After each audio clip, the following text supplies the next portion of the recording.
Hi, guys. Today I wanted to come on and talk about the subject of rejection. And I know that any of us at any given time have experienced that.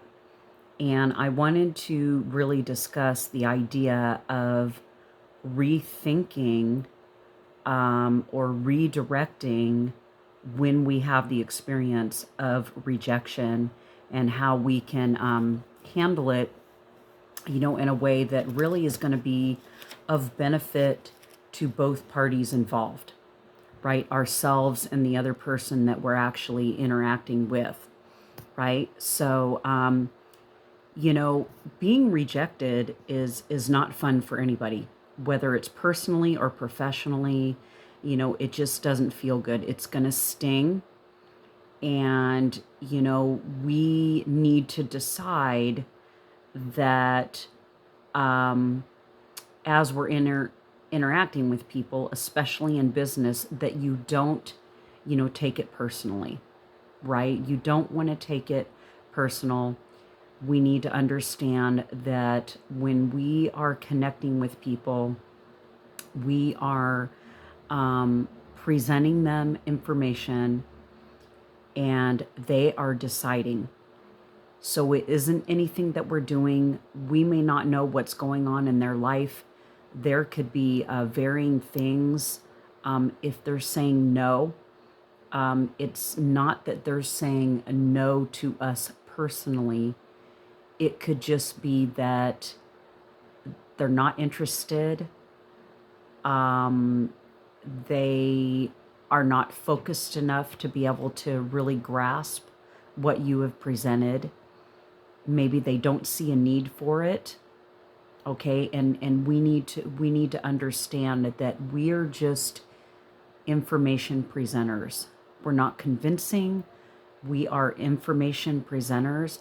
So in our case, obviously, we're sharing our tour link, and people are deciding after they view that brief, video, where they may want to take it from there. Okay, so what you want to do is you don't want to assume any answers, right? When you approach people, you don't want to have it in your spirit that, oh, they may not like this anyway. So don't already be convinced that they won't see it. You do not want to prejudge, right?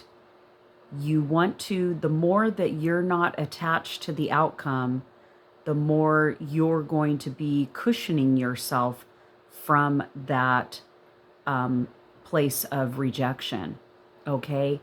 And a lot of times when someone is rejecting something, okay, so you want to experience that because that means they may really not fully understand it or they need more information. Um, it can actually be questionable if people are like receiving the information without questioning, right? So it's actually better when they do, when they're like, well, let me think about this or what have you. And it gives you the opportunity when they're doing like a semi rejection, which means let me think about this, say, oh, okay, would it be okay if I connected with you in 2 weeks or whatever? And be sure you put it on your calendar and you follow up and say, hey, I know we spoke earlier. I indicated that I would actually follow up with you. So here I am, following up with you, connecting with you again, as agreed, so you got to remember that it's going to be, um, when we're approaching somebody, right? We can control the dialogue by the questions that we ask, okay? But the timing and the arrangements and all of that is really going to be in their court depending on how they respond.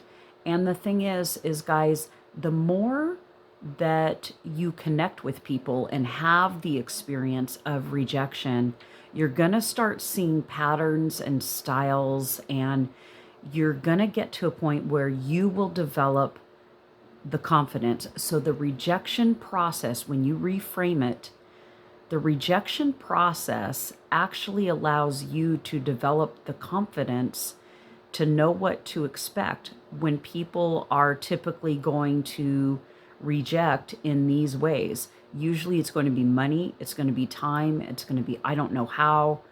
And